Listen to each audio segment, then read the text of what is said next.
Good evening, ladies and gentlemen, dignitaries on the dais, Vice Dean, guests of honor, senior members of the faculty, outgoing batch of postgraduates, and a very special good evening to the outgoing batch of undergraduates, the batch of 2007. At the outset, let me thank you for this honor. After close to 25 years of teaching, and as I approach my personal milestone of 50 years, which coincides with the golden jubilee of this wonderful institution, being called for a function like this and being given a special honor is something that will come high on my list of memorable moments at St. John's. Thank you. I mentioned the batch of 2007 separately from ladies and gentlemen, not because they are not ladies and gentlemen, or machas and machis as they like to call themselves occasionally, but because they are different, unique, and separate. And they will go down in history. Many batches and many sets of faculty from years from now will refer to them as, yes, that batch of 2007. Okay, yes, we know you brought Automuse back. Great, stupendous, wonderful, amazing, awesome. Now can you stop resting on past laurels and look to the future? Because St. John's has a lot more planned for you, higher targets and bigger goals, based on your predilection for achieving the impossible. So gird your loins, ladies and gentlemen, from batch of 2007, and get ready because we have bigger tasks for you. Take your pick from among these. No, not just a Rhodes Scholar. We have several of those from St. John's. Been there, done that. You have to aim a little higher. Maybe the first Nobel laureate from the St. John's National Academy of Health Sciences. I'm glad you're looking forward to score all first classes in the final MBBS examination. The first batch where the largest proportion of students chooses to do the rural bond. The first batch which cracks all the serious PG entrance examinations within 1 year of their internship. I'm glad to see you all nodding and telling me that these are all approachable and doable tasks, but we will come back to focus on doable tasks and impossible tasks a little later. But let's start at the beginning. 2007 doesn't seem like very long ago. When you walked in on a wave of euphoria, you had gotten to St. John's. I don't know if you remember, but I'm sure your parents and family members can remember the rush of adrenaline on seeing your name in the list of finally selected candidates. Despite the subsequent cribbing and complaining and moaning and whining, which is an ingrained and integral part of the ubiquitous Johnite, I am sure that you will look back on these 5 years as some of the best years of your life. Where did those 5 years go? In a fast-forward blur, just the other day you were fresh baby juniors, and now you're the farewell batch of final year students. In many of the MEC workshops that teachers at St. John's have to attend, we are exhorted to mention key learning points or take-home messages at the end of each class. So if you were to look at this 5 years in St. John's as one long, God forbid, theory class or tutorial in the journey of your life, then what would be the take-home messages that your teachers would like to stress as you get ready to leave the portals of St. John's? I have chosen to focus on 3 simple messages. Don't grow up, don't give up, and don't go up. Don't grow up? That sounds a little controversial and confusing. I'm not asking you to remain childish or immature. Those you must shed. But when I say don't grow up, it is with the sense of don't lose the child in you. The childlike sense of innocence and wonder with which you came into St. John's. The thrill of being chosen, the sheer excitement at the prospect of being a doctor, the genuine need and feeling of wanting to serve people. That child gets lost somewhere along the way. See if you can nurture that child and retain that innocence. Somewhere when life takes sudden U-turns, like today's farewell function being shifted to the auditorium, and things don't go exactly as planned, then that is the time to draw on that quality of childlike positive thinking. Stay ebullient, effervescent, excited, and enthusiastic. Don't become harsh and cynical and brittle and critical all the time. Laugh more and laugh loudly. Especially laugh when you come across the most hopeless situations in life. And I tell you that you will come across such situations. Learn to retain that sense of mild irreverence and slight insaneness that you display so well in your performances on stage as mad medical men. And yet retain the seriousness of purpose and the quality of completing a task that you showed us you could do so well during these 5 years, including completing your batch magazine for the farewell function. Almost, but sometimes, as I told you, life takes a few U-turns. So when you're ready with that batch magazine, several other tasks which you've completed along the way, you have shown us a sense of team spirit and dedication. Don't grow up is embodied by your batch in so many other ways. Don't grow up when you give us answers like the left gastric artery comes from Kerala, or the sclerocorneal reflex is seen in the prepuce. These are all times when we know that the foot and mouth disease has not been eradicated from the St. John's campus and that the child in you is thriving. Nurture that child. Nurture that child for life. Okay, it sounds like you're supporting and nurturing child for life all the time. But this time, I'm referring to the child which is within you. Don't let go of that child and don't grow up. The second take-home message, don't give up. I don't think I have to tell you about this message because it is a message that embodies the batch of 2007. It's a message or a teaching that you have given us. Just when we thought that Al had died a decent death and had been given a ceremonial burial, your persistence and perseverance resurrected that poor bird and brought him back like the proverbial phoenix from the ashes. And what an autumn muse that was. You learned more lessons during the autumn muse than we could teach you in classes or during clinics. And yet, you did not lose your focus or your sense of priorities, and you emerged as the batch which taught us that occasional extracurricular indulgence could and must go hand in hand with academic excellence and achievements and awards. Don't give up embodies your batch in more ways than one. You all are a batch that don't give up, even if you are asked by your professor in physiology to tell you the differences between ADH and vasopressin, you will come out with a long list of differences, and yet you can still find time to become Asia's third best guitarist. Your batch won't give up until you have a special nun. A nun, the only one in the history of St. John's who has a brownish black belt in karate. Your batch won't give up. If you come to watch a play and all the tickets have been sold out, you will grab the tickets and run into a darkened auditorium. Your batch will not give up. If there is an auto rickshaw strike and there is no means of transport, all 15 or 20 of you will pile into the 2000 batch transport, that is Davis's car, and reach where you need to reach. Yours is the batch that never gives up. Never gives up until you force the administration and the college to give you a re-exam in pediatrics, for which you blame someone, anyone, everyone except yourselves. The batch of 2007, the batch that embodies the spirit of don't give up. Now for the final take-home message, don't go up. What does that mean, don't go up? Well, literally don't go up in terms of don't let your blood pressure go up like your president's. Don't let your weight go up like, okay, I'm on vulnerable territory here. But since fools march in where angels fear to tread, I shall boldly go where no man has gone before and discuss weight issues. But for that, I shall have to tell you a very secret 2007 batch anecdote. A few months ago, on a warm and sultry afternoon when I was sitting with my batch wards and trying to coax them that they needed at least 6 hours of study every day, they looked at me with stupefied silence. 6 hours a day, sir? 6 hours a day? We don't have 6 hours a day. 6 hours a day, asking us to study for 6 hours a day is like, and they looked around for an example by which they could explain to me the sheer enormity, the stupidity, the impossible task that I was setting for them. Asking us to study for 6 hours a day is like asking you to lose 10 kilograms of weight, sir. And then they sat back with smug smiles on their faces because they knew they had shut up their mentor for life. But as they say in the northern parts of India, जिस school में तुम पढ़ते हो, उस school के principal तो नहीं पर प्रोफेसर तो रह चुके हैं हम. And so I said, done. Ladies and gentlemen, 3 months and 13 kilograms later, I have in true Shakespearean style a Shylock type of demand for my pound of flesh, because I can now ask my wards to give me my 6 hours, which should now have morphed into 16 hours, considering you're so close to examinations. Don't go up. Don't go up in more ways than one. We would all like you to achieve the greatest heights in your career, in your chosen field. But don't choose the elevator. Take the stairs and remain grounded.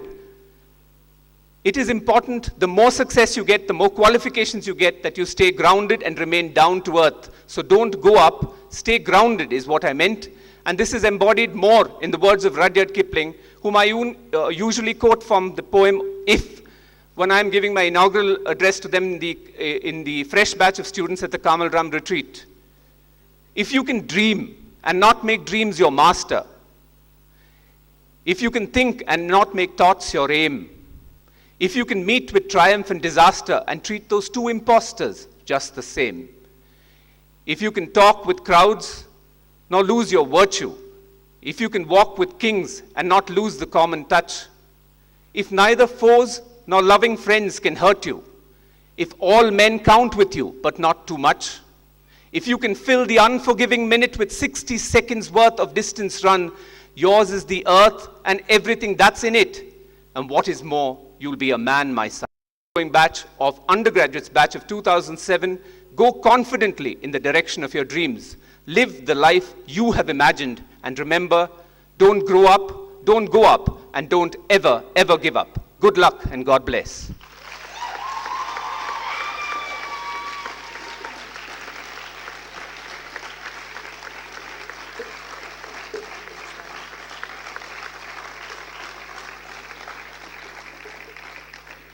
Thank you, Doctor, for those inspiring words and for reminding us once again that the 2007 batch is indeed a very special batch. Music is the medicine of the mind. And to provide us with our dose of medicine, Dr.Mary Varghese will highlight this through song.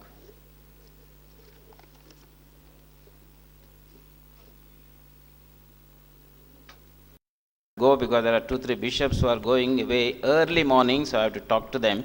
So I won't be able to stay till the end. You will excuse me if I go, and I request you to continue the celebration, the camaraderie, and wish you all the best. Thank you.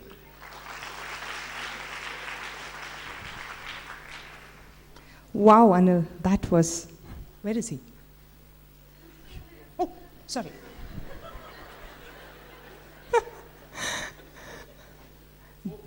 Yeah. I'm not ready. That was phenomenal, really. Good evening, Father, ma'am, and rest of my colleagues. Batch of 2007 and outgoing PGs, parents, and dear friends. I couldn't say no to this because, well, batch of 2007, I don't know what to say about you. You guys really, you were dreaming big. This is a batch that dreamt big. And many things you achieved too. Continue to dream big and achieve your dreams. So I dedicate the song for your batch. It says, I have a dream. Now I'm ready.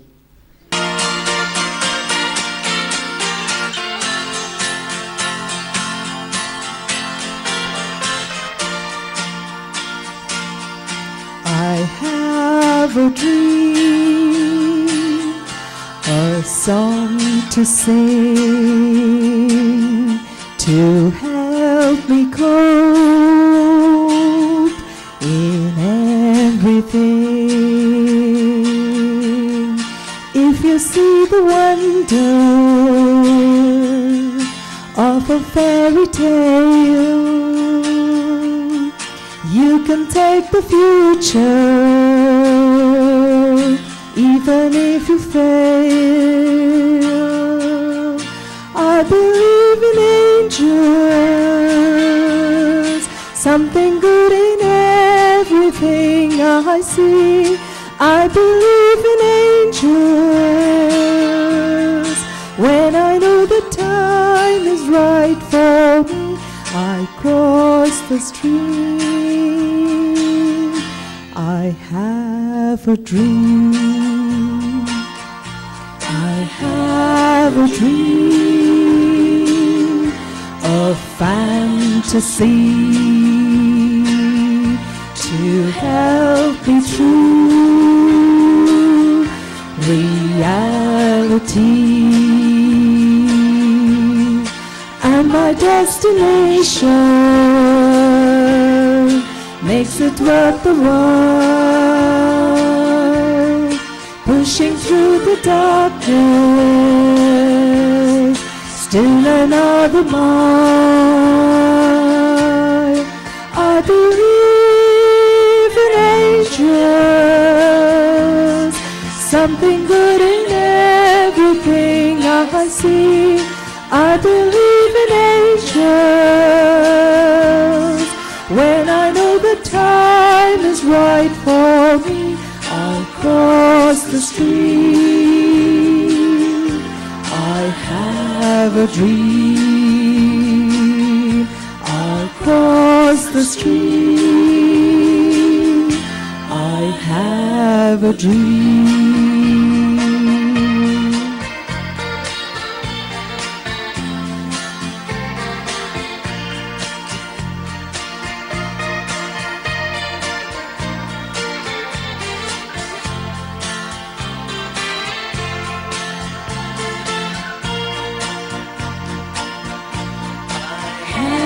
A dream, a song to sing,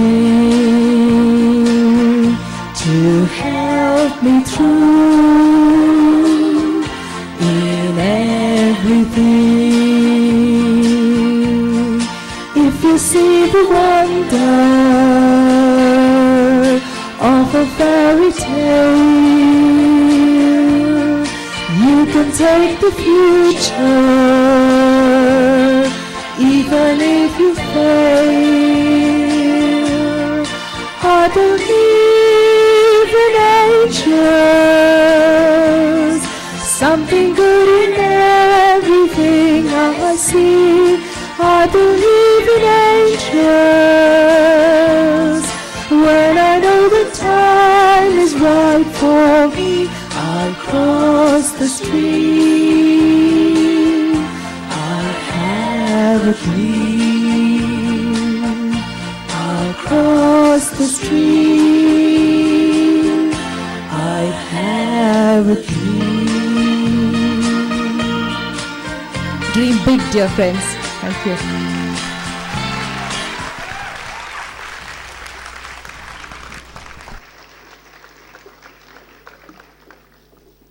Dr. Varghese, that was indeed very soothing. We appreciate your talent and effort.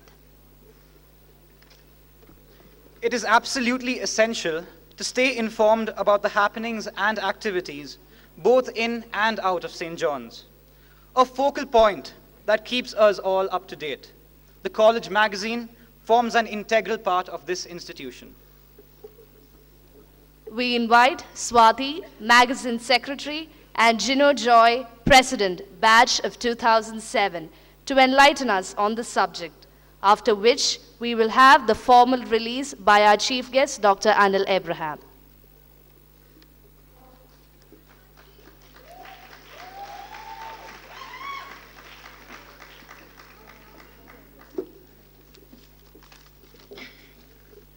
A very warm good evening to respected dignitaries on the dais, teachers, parents, and my dear Johnites. At one point of time, in the last 2 weeks, as Dr. Anil had rightly mentioned, we thought that we'd have to wrap a community medicine records and pass it off as yearbooks on farewell day. But I'm very happy and proud to say that what will be released now in front of you is the real thing. Needless to say, it's the fruit of countless hours of hard work, sleepless nights, persistently chasing people around to put their pens to paper, and so forth. There are too many names involved in the making of this yearbook. Forgive me if I miss out anyone accidentally. At the outset, I'd like to thank the core yearbook team, consisting of Gino, Avian, Nitin, Ryan, Sheldon, Jeff, Praveen, Roshan, Jason, and many others who collectively slogged, especially for the last 1 week, to push this into a reality. For the special mentions, I'd like to especially thank Dr. Danny George for helping us with the design of the front and the back covers, for the photography and many other aspects of the magazine, and help ensure that it's extra impressive. Also, I'd like to thank our baby junior batch of 2009, Ashok of 2010, who helped a lot in the magazine too. Also, I cannot forget all our friends who stood by our side the entire batch of 2007 for all their moral support. Special mentions to Anna, Chris, Priya for the Mortine coils, for the breakfast in the foyer at 6 a.m., and everybody else for all their encouragement and support. A big thank you to the management, Father Lawrence, for all his encouragement, Father Matthew, Sister Sahaya for giving us permission to work in the foyer throughout the nights, and the rest of the management for supporting us through numerous other things. Last but not the least, I want to thank our parents who've always been there for us, for the person up there who've made all this a reality. We overcome a lot of difficulties along the way, braved power cuts, sleeplessness, Trojans which threatened to crash our computer memories, technical difficulties with the printers, and so forth. Like a wise man once said, teamwork divides the work and multiplies success. All this wouldn't have been possible without teamwork. Thank you once again, everybody who's brought this a reality, has made this a reality. Hope you have a great evening. Thank you all.